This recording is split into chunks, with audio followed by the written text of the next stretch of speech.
Okay. Ja, sehr gut. Passt. Klein gedrucktes. Bis jetzt habe ich noch keine Nummer gefunden.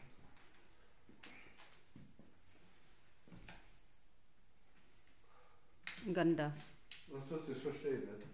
Weil, weißt du, da hast du also im Internet, dann habe ich es drauf, die Seite, und dann verschwindet es einfach wieder, wenn du es buchst.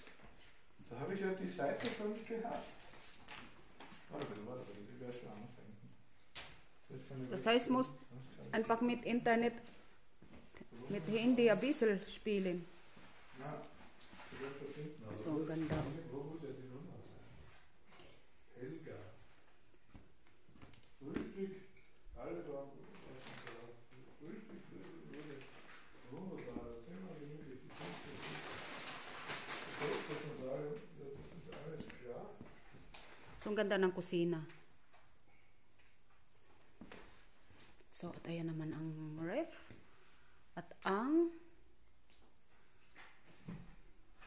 wood oven. Okay. Natürlich, bis jetzt habe ich noch nichts gefunden. Was muss ich jetzt suchen? Irgendwo steht die Nummer. Haben wir jetzt. Irgendwo habe ich die Nummer. So, das Booking kommt. So, ang ganda ng hallway, guys. At ito ang ano ba to? Shower. So, isang gabi lang naman kaming matulog dito, guys. Para makabawi-bawi naman tayo sa ating trabaho. So, ayan. Yan sa labas. Ang ganda. So, ang init ng ano nila, heater. Maandar ang heater. Ang init, o yan, o. Yan, guys. Ito sa baba, yan, heater, yan, o. Kung sa atin sa Pilipinas naman, aircon. Ito naman, heater.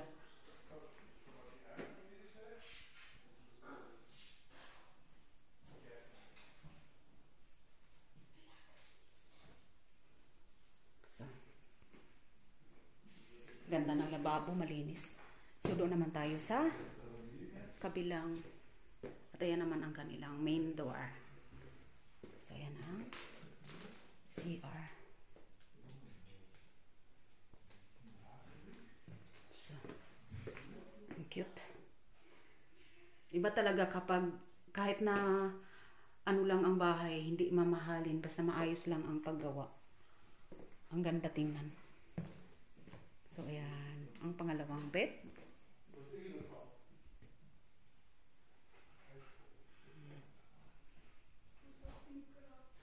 Ganda.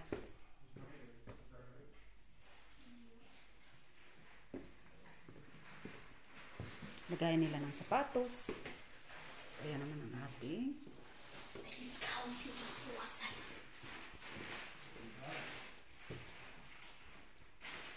Ang ganda. So, doon naman tayo.